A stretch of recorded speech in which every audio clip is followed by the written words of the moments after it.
Las antiguas paredes de la casa Usher esconden secretos oscuros, un linaje marcado por la maldición y la locura. Cuando un hombre es invitado a visitar a su viejo amigo Roderick Usher, pronto descubre que la mansión y su dueño comparten un mismo destino: decadencia y muerte. La ruina de la casa de Usher, de Edgar Allan Poe, es un relato de horror psicológico que nos arrastra a un abismo de desesperación. ¿Es la casa la que destruye a sus habitantes o son sus propios miedos los que la derrumban? Durante todo un largo día de otoño, triste, pesado y sombrío, de aquellos en que cuelgan las nubes opresivamente bajas en el firmamento, atravesaba solo, a caballo, un monótono erial para encontrarme al fin, conforme avanzaban las sombras de la noche, al frente de la melancólica casa de Usher. No sé por qué, pero a la primera ojeada al edificio, un sentimiento de tristeza intolerable se apoderó de mi espíritu. Digo intolerable, porque esta impresión no estaba siquiera atenuada por aquella sensación casi agradable, por cuanto poética, con que generalmente recibe el cerebro las imágenes naturales, aunque austeras, de lo desolado y lo terrible. Miraba la escena que se desarrollaba ante mis ojos. La casa y las simples líneas del paisaje de los alrededores del dominio, los muros helados, las ventanas semejando cuencas vacías, unos cuantos lozanos juncos y algunos blancos troncos de árboles moribundos. Mirábalo todo con depresión de ánimo tan profunda que solo puede compararse con propiedad al despertar de los sueños de un fumador de opio, al amargo ingreso a la vida, al desgarramiento horrible de los velos. Sentíase tal frialdad, tal desfallecimiento, tal angustia del corazón, una melancolía tan irremediable de la mente, que ningún estímulo era capaz de impulsar la imaginación hacia la idea de lo sublime. ¿Qué era aquello? Me detengo a pensar. ¿Aquello que enervaba tanto en la contemplación de la casa de Usher? Misterio insoluble. Ni tan siquiera podía luchar con las sombrías fantasías que acudían en tropel a mi mente cuando trataba de investigarlo. Me veía obligado a volver a la poco satisfactoria conclusión de que existe indudablemente cierta combinación de objetos sencillos que tiene la facultad de afectarnos en tal manera, aun cuando el análisis de esta facultad resida en consideraciones superiores a nuestra capacidad. Era muy posible, reflexionaba yo, que simplemente un arreglo diverso de los detalles de la escena, de los toques del cuadro, fuera suficiente para modificar y anular, quizá por completo, su cualidad de impresionar tristemente. Y raciocinando así, encaminé mi cabalgadura hacia la margen escarpada de un negro y cárdeno lago que yacía con brillo inmóvil cerca de la morada.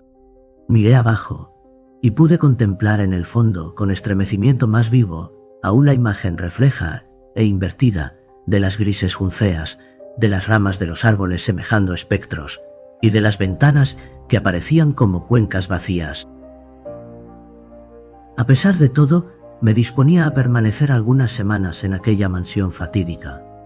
Su propietario, Roderick Usher, era uno de los mejores camaradas de mi juventud, pero habían transcurrido muchos años desde nuestra última entrevista. Recientemente, sin embargo, había recibido una carta suya en una lejana comarca del país, la cual, por su estilo desatinadamente apremiante, no admitía otra respuesta que la personal. La misiva dejaba ver gran agitación nerviosa. Hablaba de aguda enfermedad física, de ciertos desórdenes mentales que le oprimían, y de su deseo ardiente de verme por ser su mejor y, a decir verdad, único amigo íntimo, esperando que el placer de mi compañía procurase algún alivio a su malestar.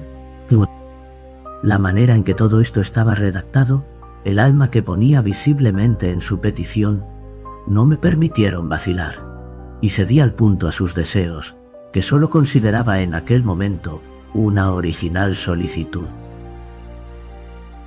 Aun cuando habíamos estado íntimamente asociados en nuestra juventud, sabía yo en realidad muy poco acerca de mi amigo. Su reserva habitual era excesiva. Tenía noticia, sin embargo, de que su familia muy antigua se había distinguido desde tiempo inmemorial por una sensibilidad peculiar de temperamento que se desplegaba a través de las edades en muchas obras de arte exaltado, manifestándose últimamente en frecuentes donativos de munificente y discreta caridad, como también en apasionada devoción a las complejidades del arte musical, de preferencia a sus bellezas convencionales y fácilmente comprensibles. Conocía además el hecho, digno de tenerse en cuenta, de que los vástagos de la raza de Usher, muy respetada en todo tiempo, jamás habían dado vida a ninguna rama lateral vigorosa. En otras palabras, que la familia entera estaba representada por su descendencia directa y que siempre había acontecido lo mismo, con pequeñas y temporales diferencias. Esta deficiencia, consideraba yo, enlazando en el pensamiento la armonía perfecta de la índole de aquella circunstancia con la individualidad característica de los descendientes de la casa de Usher, y calculando la posible influencia que la falta de ramas colaterales podía haber ejercido en un lapso de varias centurias por la consiguiente transmisión directa de padres a hijos del patrimonio junto con el nombre, era indudablemente la razón de haberse identificado ambos de tal suerte que el título original de la propiedad quedó al fin absorbido en la singular y ambigua denominación de casa de Usher, que parecía incluir a la vez, en la mente del pueblo que la usaba, el nombre de la familia y el nombre de la mansión. He dicho que mi infantil experimento de mirar al fondo del estanque tuvo como único resultado agravar más aún mi primera y extraña impresión. Es indudable que la conciencia del rápido desarrollo de mi superstición, ¿por qué no llamarla así?, sirvió solo para acrecentarla. Tal es, como lo sabía hace mucho tiempo, la ley paradójica de todos los sentimientos que tienen por base el terror.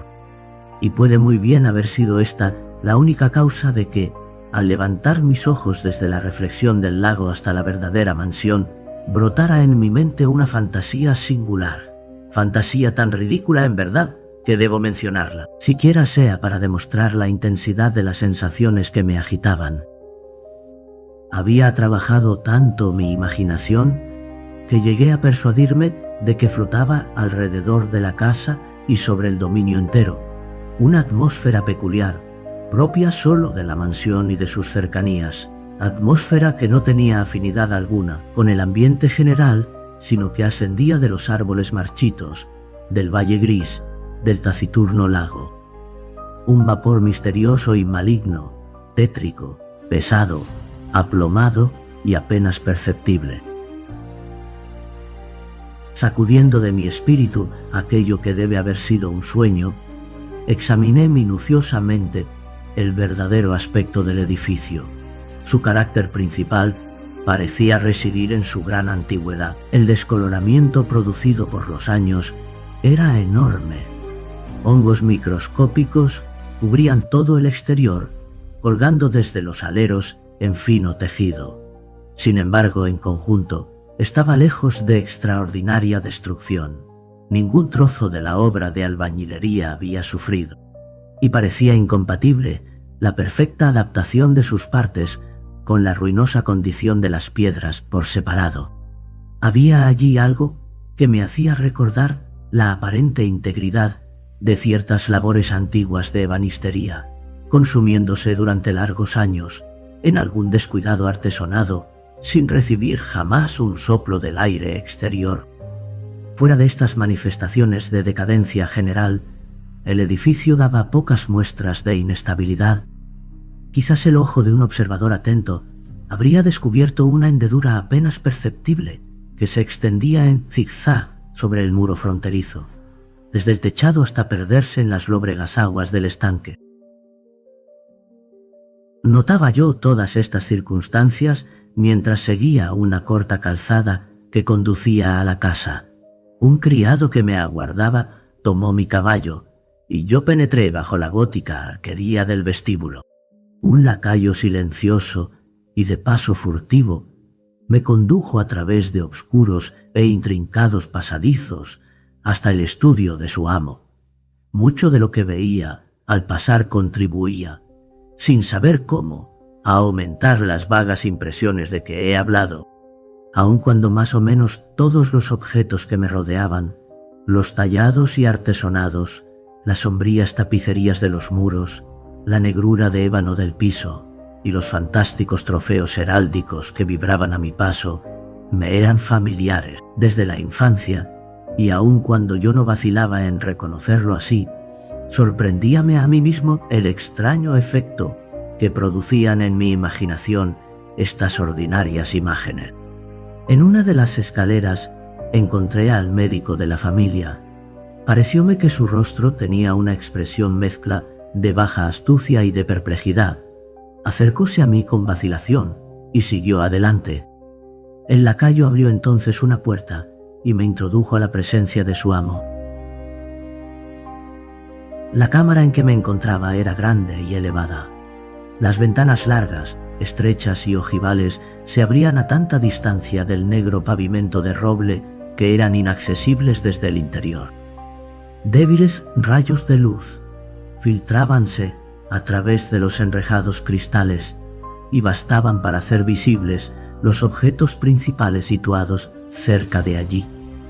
Pero la vista se afanaba en vano por descubrir los ángulos lejanos de la habitación o los detalles de la obra de talla de los artesonados de la bóveda. Obscuras draperías pendían de los muros. La mueblería era profusa, antigua, incómoda y estaba hecha jirones. Libros e instrumentos de música diseminados acá y allá no lograban prestar vida a la escena. Sentí que respiraba una atmósfera de pesadumbre. Un ambiente de melancolía tenaz, profunda e irremediable flotaba y se difundía por doquier. A mi entrada, Usher se levantó de un sofá donde yacía completamente acostado y me saludó con efusiva vivacidad, que me pareció al principio tener mucho de la exagerada cordialidad y del esfuerzo amable del hombre de mundo. Ennuyé. Una ojeada a su semblante me convenció pronto, sin embargo, de su sinceridad. Nos sentamos, y durante algunos minutos, en tanto que él guardaba silencio, examinábale yo con un sentimiento mezcla de piedad y de terror. Jamás hombre alguno ha sufrido, seguramente, alteración tan terrible en un corto espacio de tiempo como Roderick Usher. Con dificultad pude admitir la identidad del pálido espectro que aparecía ante mis ojos con la del compañero de mi temprana juventud, aun cuando los rasgos de su fisonomía habían sido notables en todo tiempo. Cutis de palidez cadavérica. Grandes ojos incomparablemente húmedos y luminosos. Labios algo delgados y muy descoloridos, pero de bellísima curva. Nariz de delicado perfil hebreo, con ventanillas extraordinariamente movibles para esta clase de tipo. Barba finamente modelada, que acusaba en su falta de prominencia la falta de energía moral. Cabello tan suave y tenue como una pluma. Facciones todas que, acompañadas de un desarrollo poco común hacia las sienes, formaban un conjunto que no podía olvidarse fácilmente. Y ahora, la simple exageración del carácter predominante de aquellos rasgos y del sello que les caracterizaba había provocado cambios tan profundos que me hacían dudar de la personalidad de aquel a quien me dirigía. La palidez excesiva de la piel le hacía asemejarse a un espectro, y sobre todo, me deslumbraba el brillo maravilloso de sus ojos, produciéndome casi una especie de pavor. El cabello plateado había crecido descuidadamente, y en su tenuidad flotaba más bien que caía alrededor del rostro, en forma tal que me era imposible asociar su arábigo estilo con la idea de un ser humano. En los modales de mi amigo pude notar inmediatamente cierta incoherencia y vaguedad que provenían, según me apercibí pronto, de continuos y fútiles esfuerzos para dominar una habitual trepidación o excesiva agitación nerviosa. En realidad, estaba preparado a encontrar algo de esta naturaleza, no solo por su carta, sino por reminiscencias de la expresión particular de sus facciones juveniles y por conclusiones fáciles de deducir de su temperamento y aspecto físico peculiares. Sus ademanes eran alternativamente fogosos y taciturnos. Su voz cambiaba con rapidez desde cierta trémula indecisión, cuando la vida física parecía completamente agotada, hasta una especie de concisión enérgica, una enunciación firme, áspera, pausada y sonora, semejante a aquella gutural pronunciación, lenta, equilibrada y vibrante, que puede observarse en el ebrio consuetudinario o en el fumador de opio impenitente durante el periodo de excitación más intensa. En esta forma habló del objeto de mi visita, de su deseo ardiente de verme y del solaz que aguardaba de mi presencia. Entró al cabo en lo que consideraba la naturaleza de su enfermedad. Era, decía, un mal de constitución y de familia, algo para lo cual desesperaba de encontrar remedio. Una simple afección nerviosa, añadió inmediatamente, que sin duda pasaría pronto. Se manifestaba esta afección en una multitud de sensaciones extraordinarias. Algunas de ellas me interesaron y trastornaron conforme las detallaba, aun cuando influían quizá para este resultado los términos que empleaba y su manera de narrarlas. Sufría mucho por la sensibilidad morbosa de sus sentidos. Solo podía tolerar el alimento más insípido. Podía usar únicamente vestiduras de determinada clase de tejido. El perfume de las flores le oprimía. La luz más débil torturaba sus ojos. Y solo le era dado resistir sin horror sones peculiares arrancados de ciertos instrumentos de cuerda. Le encontré ciegamente esclavizado por terrores anómalos. Pereceré seguramente, decía, debo perecer en esta deplorable locura. Así, y no de otra manera he de morir. Tiemblo ante los acontecimientos futuros, no tanto en sí mismos como en sus resultados. Me estremezco al pensamiento de cualquier incidente, siquiera el más trivial, que se desarrolle para mí en medio de esta intolerable agitación de espíritu. En verdad, no odio el peligro, sino en su efecto absoluto, el terror. En esta lastimosa y debilitada condición, siento que pronto o tarde llegará el momento en que pierda a la vez la razón y la vida en lucha con el horrendo fantasma, terror. Me di cuenta, además, a intervalos y a través de cortadas y ambiguas alusiones, de otro rasgo singular de su estado mental. Hallábase encadenado a la mansión que habitaba por ciertas creencias supersticiosas, en virtud de las cuales jamás se había atrevido a alejarse durante largos años, y que se basaban en determinada influencia, cuyo supuesto poder se transmitía en forma demasiado tenebrosa para repetirse aquí. Influencia que, debido a ciertas peculiaridades en la naturaleza y estructura de la morada de sus antepasados, había prevalecido en su espíritu, a costa de largos sufrimientos, afirmaba él. Efecto provocado por la fisonomía de los grises muros y torrecillas, y por el tétrico estanque en que se reflejaban, que había al fin echado abajo la fuerza moral de su existencia. Admitía, sin embargo, aunque con alguna vacilación, que gran parte de aquella melancolía particular que le afligía podía atribuirse a causa más natural y palpable, a la seria y larga enfermedad y probablemente cercano fin de una hermana tiernamente amada, su única compañera por largos años, el único y último miembro de su familia en la tierra. Su muerte, decía con amargura que jamás olvidaré, le dejaría a él, desesperado y frágil único descendiente de la antigua raza de Usher. Mientras hablaba así, Lady Madeline, que así se llamaba la dama, atravesó suavemente un ángulo lejano de la habitación y desapareció sin haber notado mi presencia. La miré con profunda extrañeza, no desprovista de terror, y estoy todavía lejos de expresar mis verdaderos sentimientos. Una sensación de estupor me oprimía en tanto que mis ojos seguían sus huellas. Cuando al fin cerróse una puerta tras ella, mis miradas trataron instintiva y ansiosamente de escudriñar el continente de su hermano. Pero había enterrado el rostro entre sus manos y pude solamente percibir que una palidez mayor que de ordinario se extendía sobre sus enflaquecidos dedos, entre los cuales brotaban lágrimas apasionadas. La enfermedad de Lady Madeline había burlado largo tiempo la ciencia de sus facultativos. Una apatía continua, una gradual decadencia de su constitución y frecuentes aunque pasajeras afecciones, de carácter cataléptico en su mayor parte, formaban la diagnosis habitual. Al principio luchó ella contra la fuerza del mal sin guardar cama definitivamente, pero en la noche de mi llegada a la casa sucumbió al poder destructor de la enfermedad, según me participó su hermano con agitación inenarrable, y supe que lo que había vislumbrado de su persona en aquel momento sería probablemente todo lo que llegaría a conocer de la dama, en vida por lo menos. Durante los días subsiguientes no se mencionó su nombre entre nosotros, y todo aquel tiempo estuve ensayando diversos entretenimientos para aliviar la melancolía de mi amigo.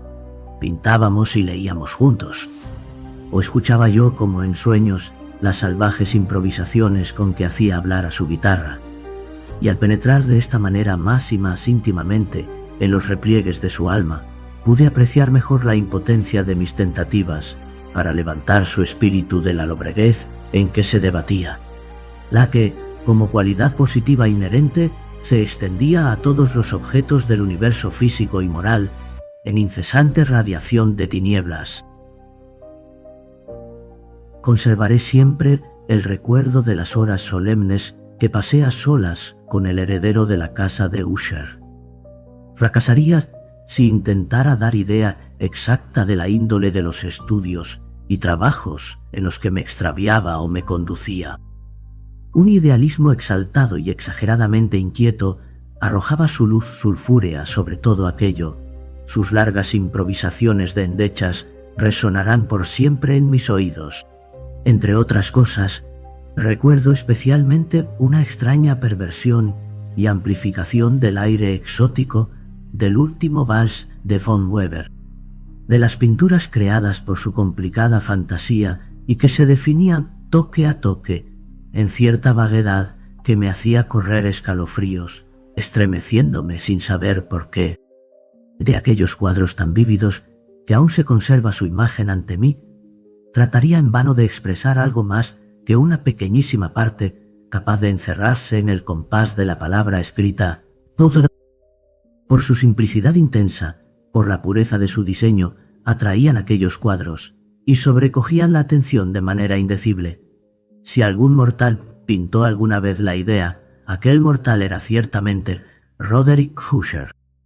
Para mí, en las circunstancias que me rodeaban, brotó al fin de estas extrañas fantasías que imaginaba el hipocondriaco para arrojarlas sobre la tela, una sensación intensa de intolerable pavor, de que no era sombra siquiera la que me hacía experimentar la contemplación de las tétricas, en verdad, pero demasiado concretas imágenes de Fuseli. Una de las fantásticas creaciones de mi amigo, que no procedía con tan absoluto exclusivismo del espíritu de abstracción, puede describirse siquiera débilmente con palabras. Era un pequeño cuadro representando el interior de una bóveda o túnel inmensamente largo y rectangular con muros bajos, blancos y pulidos, sin interrupción ni detalle. No se veía orificio alguno en toda su extensión, ni podían descubrirse antorchas ni otro foco alguno de luz artificial, y sin embargo, un torrente de luz intensa brillaba por todas partes, bañando el conjunto en lúgubre e inadecuado esplendor. He hablado ya de la condición mórbida de sus nervios auditivos que hacía insoportable toda música al paciente, salvo determinados sones de los instrumentos de cuerda. Quizás si los estrechos límites en que se confinaba él mismo al tocar la guitarra eran, en gran parte, lo que daba vida a la índole fantástica de su ejecución, mas no puede atribuirse a idéntica causa la férvida facilidad de sus improvisaciones. Era sin duda el resultado, tanto en la música como en las palabras de sus desordenadas lucubraciones, pues que a menudo se acompañaba él mismo con rimas verbales improvisadas de aquella intensa concentración y reacción a la cual aludía anteriormente, y que solo es dado observar en momentos determinados de gran excitación artificial. Puedo recordar fácilmente las palabras de una de aquellas rapsodias. Sin duda, me impresionaron con mayor viveza conforme la escuchaba, en razón del encubierto o simbólico desarrollo de su argumento, en que imaginaba yo discernir, por vez primera en Usher, la plena conciencia del bamboleo de su elevada razón en su santuario. Los versos, que se titulaban El Palacio Hechizado, decían más o menos, si no exactamente, como sigue. En el más fresco de nuestros valles de ángeles bueno solaz, en cierto tiempo, un regio palacio, resplandeciente, erguía su faz. Era en los dominios del rey pensamiento. Nunca serafines desplegaron las alas sobre morada más bella. Todo esto ocurría en remoto pasado. Pendones amarillos, gloriosos, dorados, en su cúspide veíanse flamear. Y el céfiro gentil, que en aquel tiempo feliz jugueteaba de la mansión en redor, por las almenas soberbias y blancas como alado perfume, escapó.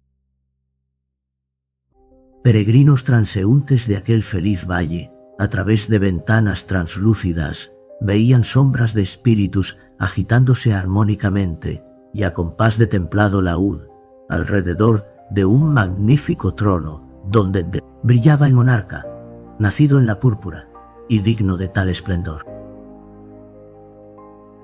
Cubierta de rubíes y perlas, la puerta del palacio estaba, y por ella cruzaba flotando centelleante, una multitud de ecos cuyo deber grato y único era entonar, con voz de sin par melodía de su rey, el talento y cordura.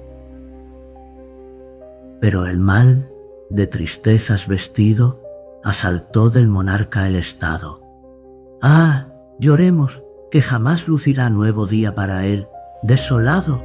Y del castillo la aureola de gloria, una vez floreciente y purpúrea, solo es ya de antiguas edades la historia perdida, enterrada.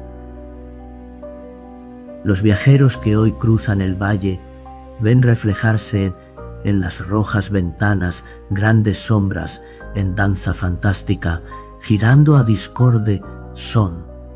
Y por la lívida puerta, al igual que un torrente espantoso, para siempre una turba monstruosa, precipítase y ríe. La sonrisa olvidó. Recuerdo muy bien que la inspiración de esta balada nos llevó a cierto orden de ideas acerca de las cuales expresó Usher, una opinión que menciono aquí, no en razón de su novedad, pues otros hombres pensaron ya del mismo modo, sino por la tenacidad con que él la sostenía. Esta opinión, en tesis general, se refería a la sensibilidad de las plantas, pero en la desordenada fantasía de mi amigo asumía carácter más atrevido y traspasaba, en determinadas condiciones, las leyes del reino inorgánico. Me faltan palabras para expresar la magnitud, el ardiente abandono de su convicción. Dicha creencia, sin embargo, se relacionaba, como aludí anteriormente, con las piedras grises de la casa de sus antepasados. Las condiciones de sensibilidad se habían tenido en cuenta, imaginaba él, en el arreglo de tales piedras, en el orden de su colocación, así como en la disposición de los hongos que las cubrían y de los marchitos árboles que se conservaban en los alrededores, y sobre todo, en el largo tiempo que este arreglo se había respetado y en su reflexión en las quietas aguas del estanque. La prueba de la sensibilidad de aquellos objetos podía encontrarse, decía, y aquí me estremecía sus palabras, en la gradual y positiva condensación de una atmósfera propia sobre las aguas y los muros de la casa. Sus efectos podían descubrirse fácilmente, añadió, en aquella muda, pero poderosa y terrible influencia que había encauzado por varias centurias los destinos de su familia, y le había convertido a él en lo que yo veía, en lo que era, en la actualidad. Nuestros libros, los mismos que durante largos años habían constituido gran parte de la existencia mental del enfermo, guardaban, como puede suponerse, estrecha analogía con este personaje de leyenda.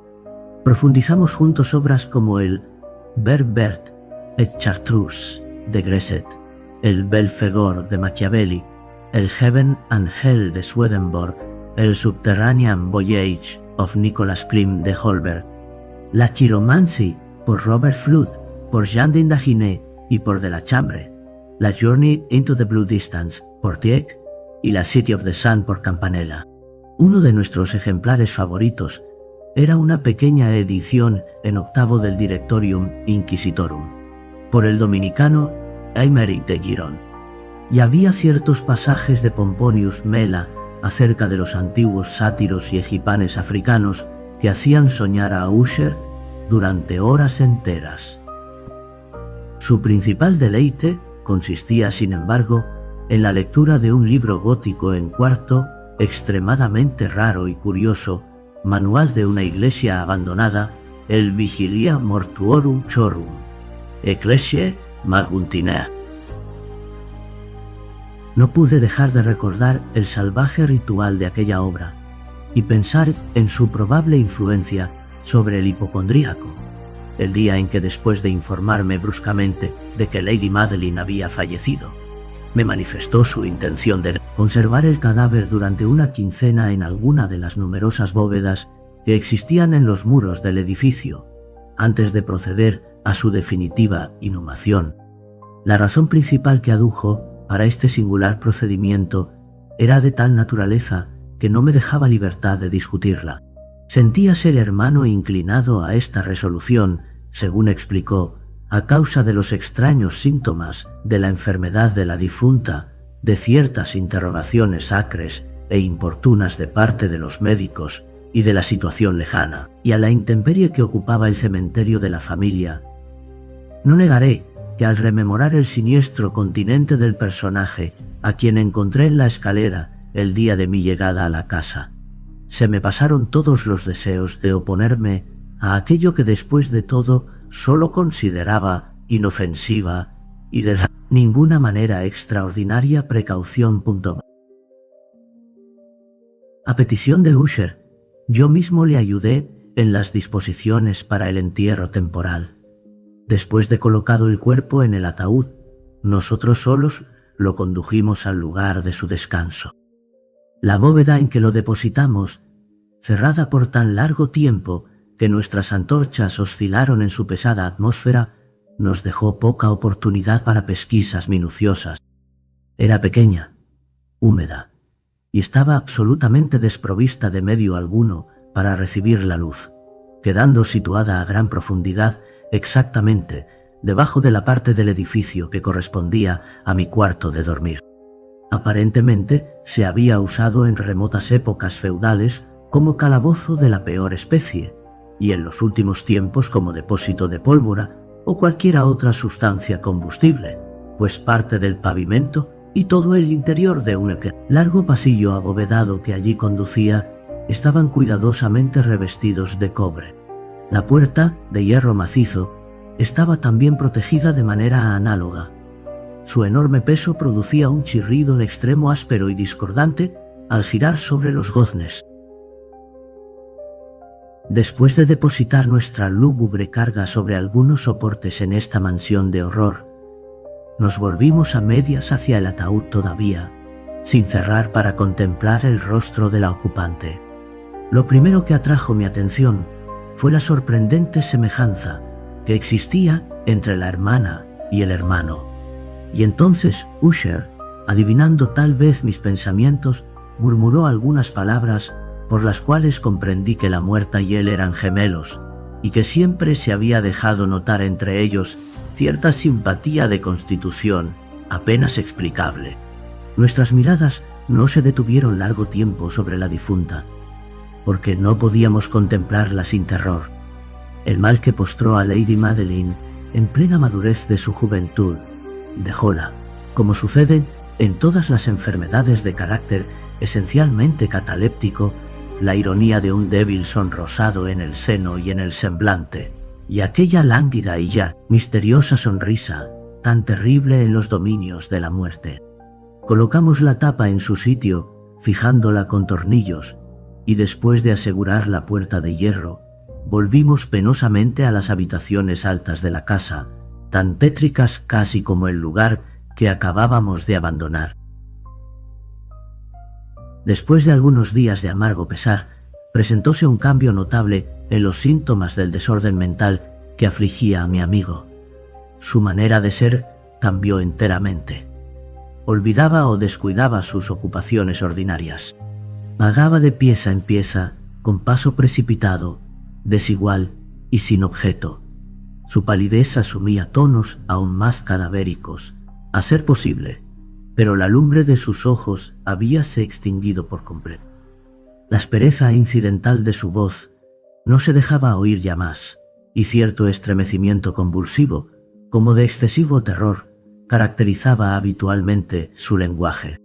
En ocasiones parecíame que su mente turbada luchaba sin cesar con algún opresor secreto, para revelar el cual necesitaba apelar a todo su valor. Pero otras veces me veía obligado a juzgar todas estas manifestaciones como simples extravagancias provocadas por su locura, porque notaba que se quedaba mirando al vacío horas enteras en actitud de profunda atención, como si escuchara sonidos imaginarios.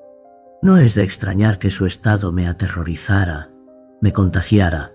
Sentía ya que se apoderaba de mí por grados la influencia desordenada de sus fantásticas y perturbadoras supersticiones. Al retirarme tarde a descansar una noche, 7 u 8 días después de depositar el cuerpo de Lady Madeline en el calabozo, pude apreciar mejor que nunca el alcance de tales impresiones. El sueño había huido de mis párpados mientras las horas transcurrían una tras otra. Intenté raciocinar para dominar la nerviosidad que se había apoderado de mi espíritu. Procuré convencerme de que gran parte, si no todo lo que sentía, era debido a la inquietadora influencia de la lúgubre mueblería de la habitación, a las sombrías y desgarradas draperías que, torturadas por el aliento de una tempestad cercana, batíanse acá y allá caprichosamente sobre los muros y susurraban medrosamente entre las decoraciones del lecho. Pero mis esfuerzos fueron infructuosos. Un temblor invencible se apoderó de mí gradualmente, y al fin pesó sobre mi corazón una alarma aguda e infundada. Dominándola con pena y respirando fuertemente, me enderecé sobre las almohadas, tratando ansiosamente de penetrar la intensa oscuridad de la cámara. Y escuché entonces, no sé cómo, a menos que algún espíritu del instinto me incitara, ciertos ruidos sordos e indistintos que venían a largos intervalos, yo no sé de dónde, entre las pausas de la tempestad. Oprimido por un intenso sentimiento de horror, tan extraordinario como intolerable, me eché encima la ropa precipitadamente, sabiendo bien que no podría ya dormir aquella noche, y traté de reaccionar contra la condición deplorable en que me encontraba, dando paseos forzados de un extremo a otro de la habitación. Había dado así algunas vueltas cuando un leve paso en la escalera contigua atrajo mi atención. Reconocí inmediatamente a Usher. Un instante después llamó en efecto a mi puerta con suave golpear y entró llevando una lámpara en la mano. Su semblante mostraba palidez cadavérica como de costumbre, pero había además cierta especie de hilaridad insana en sus ojos, una visible histeria contenida en toda su actitud. Su aspecto me aterró, pero todo era preferible a la soledad que había soportado largas horas, y llegué hasta felicitarme de su presencia como un alivio. «¿De modo que no habéis visto?», dijo exabrupto, después de mirar intensa y silenciosamente en torno suyo por algunos instantes. «¿No habéis visto? Pero aguardad, ya veréis». Hablando así y bajando cuidadosamente la pantalla de su lámpara, dirigióse con rapidez a una de las ventanas y la abrió de par en par ante la tempestad. La impetuosa furia de las ráfagas que se precipitaron en la habitación nos levantó casi por los aires. Era, en verdad, una noche borrascosa, pero de austera belleza y singularmente extraña en su hermosura y en su horror. Verosímilmente, se había levantado un torbellino en las cercanías porque se presentaban frecuentes y violentas alteraciones en la dirección del viento, y la densidad excesiva de las nubes, tan bajas que parecían pesar sobre los torreones del castillo, no impedía notar la velocidad de seres vivientes, al parecer, con que se precipitaban unas contra otras, de todos lados, sin desvanecerse a la distancia. Decía que su excesiva densidad no impedía que apreciáramos el espectáculo, aun cuando no había rastro de luna ni de estrellas, ni resplandor alguno de relámpagos. Sin embargo, la superficie inferior de aquellas pesadas masas de agitado vapor, así como todos los objetos terrestres que nos rodeaban, resplandecían a la luz sobrenatural de una exhalación gaseosa, débilmente luminosa y perfectamente visible que circundaba y envolvía toda la mansión. «No debéis presenciar este espectáculo, no lo presenciaréis», exclamé dirigiéndome a Usher y estremeciéndome, mientras le arrastraba con suave violencia desde la ventana hasta un asiento. «Estas manifestaciones que os perturban son simplemente fenómenos eléctricos bastante comunes, o quizá puedan también derivar su fantástico origen de los pesados miasmas del lago. Cerremos esta ventana. El aire está frío y es peligroso en vuestras condiciones. He aquí uno de vuestros romances favoritos. Yo leeré y vos escucharéis, y pasaremos juntos esta horrible noche». El antiguo volumen que había cogido era el Mad Trist de Sir Launcelot Canning, pero lo califiqué de favorito de Usher, más bien bromeando tristemente que hablando de buena fe, porque en verdad nada podía encontrarse en su verbosidad grosera y poco imaginativa que pudiera interesar el elevado y espiritual idealismo de mi amigo. Fue, con todo, el primer libro que pude haber a mano inmediatamente, y alimenté la vaga esperanza de que la excitación que agitaba en aquel momento al hipocondríaco encontrara momentáneo alivio, pues que la historia de los desórdenes mentales está llena de anomalías semejantes en las descabelladas incidencias que hubiere de leer.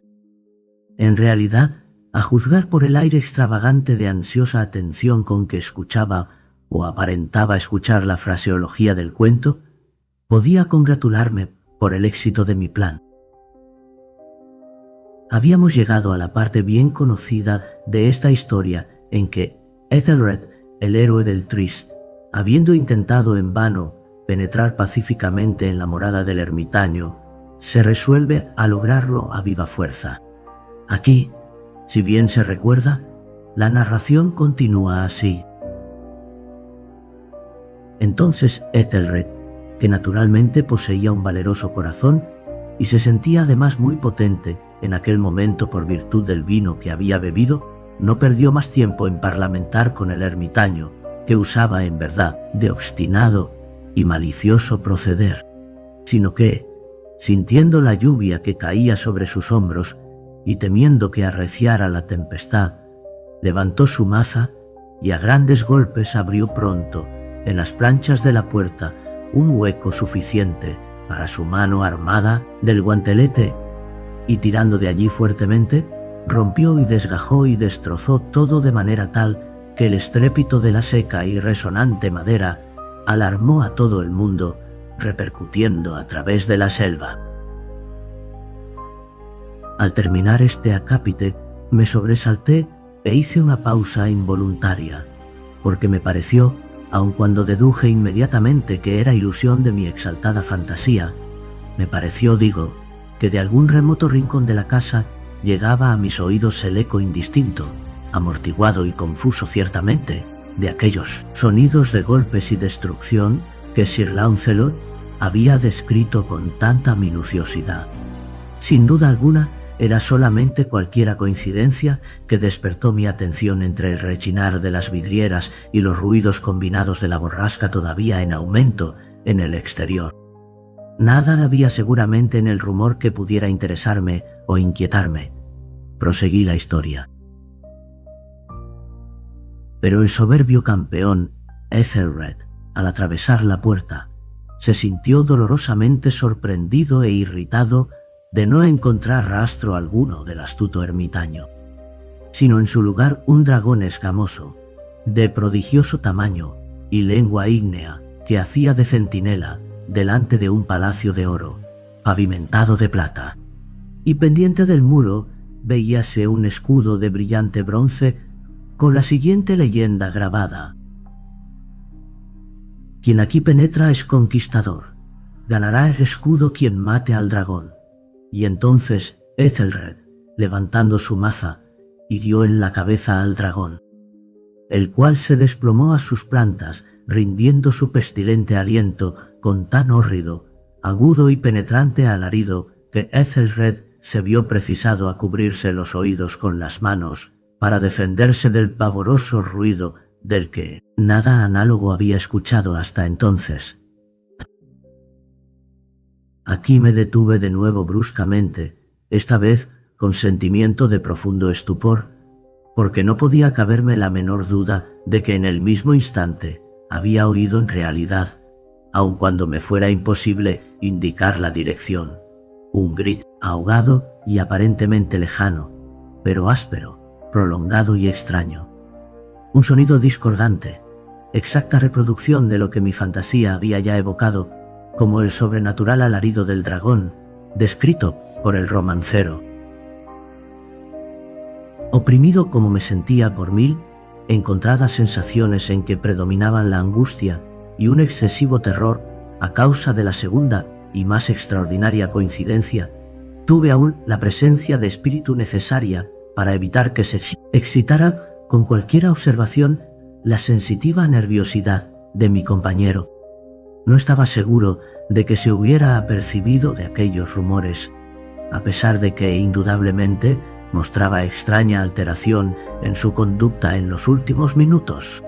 Desde el sitio que ocupaba frente a mí, había arrastrado su silla poco a poco, hasta dar cara a la puerta de entrada de la habitación, de modo que apenas podía yo distinguir parcialmente sus facciones, aunque me parecía que sus labios temblaban como si estuviese murmurando palabras ininteligibles.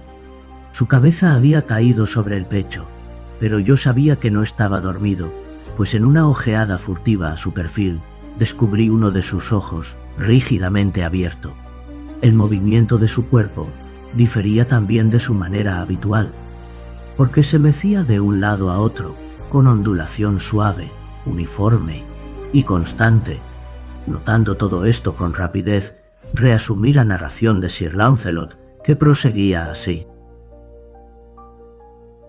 y habiendo escapado el campeón en esta forma a la furia tremebunda del dragón, y recordando el bronceado escudo y la ruptura del encanto que allí residía, empujó el cuerpo de la fiera lejos de su paso y avanzó valerosamente sobre el plateado pavimento del castillo hasta el lugar donde estaba el escudo pendiente del muro, el cual no aguardó, en verdad, que el héroe hubiese llegado, sino que cayó espontáneamente a sus pies sobre el pavimento de plata con inmenso estruendo y horrísono sonido retumbante. No habían terminado mis labios de proferir estas palabras, cuando, semejando en realidad un escudo de bronce que cayera pesadamente en aquel mismo instante sobre un pavimento de plata, pude oír distintamente una metálica, hueca y estridente, aunque ahogada repercusión. Completamente trastornado, me levanté de un salto, pero el mesurado balanceo de Usher continuó sin interrupción. Me abalancé hacia el asiento que ocupaba. Sus ojos estaban fijos, y en toda su figura triunfaba una rigidez de piedra. Mas tan pronto como coloqué una de mis manos en su hombro, Sentí un fuerte estremecimiento en todo su cuerpo. Una sonrisa marchita tembló sobre sus labios. Y vi que hablaba en un murmullo bajo, precipitado e ininteligible, como inconsciente de mi presencia. Inclinándome muy cerca sobre él, pude al fin beber la horrenda importancia de sus palabras. ¿No lo oís? Sí, yo lo oigo y lo había oído. Muchos largos minutos. Muchas horas, muchos días lo he oído, pero no me atrevía. Oh, misericordia, miserable de mí. No me atrevía a hablar. La hemos enterrado viva. ¿No decía yo que mis sentidos son muy agudos? Ahora os digo que percibí sus primeros y débiles movimientos en el hueco ataúd. Los oí hace muchos días, pero no me atrevía, no tenía valor de hablar. Y ahora, esta noche, Ethelred, el quebrantamiento de la puerta del ermitaño, el clamor de muerte del dragón y el estrépito del escudo. Digamos mejor, el hendimiento del ataúd, el chirrido de las puertas de hierro de su prisión y su lucha en el pasillo revestido de cobre de la bóveda. Oh, ¿dónde escapar? Por ventura no estará ella aquí dentro de poco. ¿No se apresurará a vituperarme por mi precipitación? ¿No he oído acaso sus pasos en la escalera? ¿No he escuchado el pesado y horrible latir de su corazón? ¡Insensato! Aquí se puso en pie furiosamente y gritó, sílaba por sílaba, con tal fuerza que parecía iba a rendir el ánima. ¡Insensato! Os digo que ella se encuentra en este instante delante de la puerta. Como si la energía sobrehumana de su enunciación hubiese tenido el poder de un conjuro, los enormes bastidores antiguos a que señalaba Usher corrieron hacia atrás, suavemente en el mismo instante, sus pesadas garras de ébano. Era efecto de las impetuosas ráfagas, pero delante de aquellas puertas erguíase la alta y amortajada imagen de Lady Madeline de Usher. Había sangre en sus blancas vestiduras y señales de lucha cruel en toda su enflaquecida figura. Detúvose por un momento, temblando y bamboleándose en el umbral, y luego, con sordo y lúgubre gemido, se desplomó pesadamente sobre su hermano, y en las violentas convulsiones de su real y esta vez postrera agonía, le trajo al suelo cadáver, víctima de los terrores que él mismo se había anticipado. Huí despavorido de aquella cámara y de aquella mansión. La tempestad bramaba todavía en plena furia cuando yo me encontré cruzando la antigua calzada.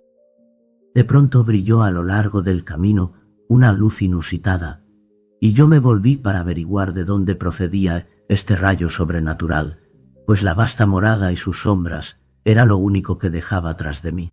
La radiación brotaba de una luna llena y de un rojo sangriento en su ocaso, y resplandecía vivamente sobre aquella hendedura apenas perceptible de que he hablado y que se extendía en cisás desde la techumbre del edificio hasta su base.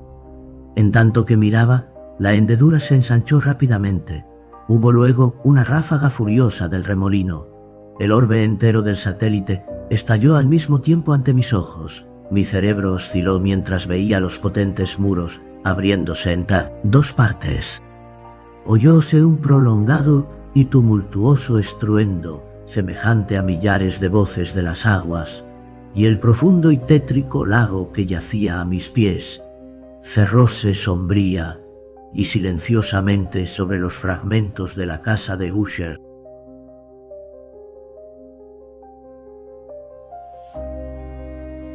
El lago se traga los escombros, la noche consume los últimos vestigios de la casa Usher. Pero, ¿realmente terminó su maldición? ¿O solo cambió de forma? Roderick y Madeline ¿fueron víctimas de su linaje? ¿O de algo más allá de la comprensión humana? ¿Y qué hay de nuestro narrador? ¿Salió ileso? ¿O la locura de la casa lo acompañará para siempre? Déjenme su opinión en los comentarios. ¿Qué creen que simboliza la ruina de la casa Usher?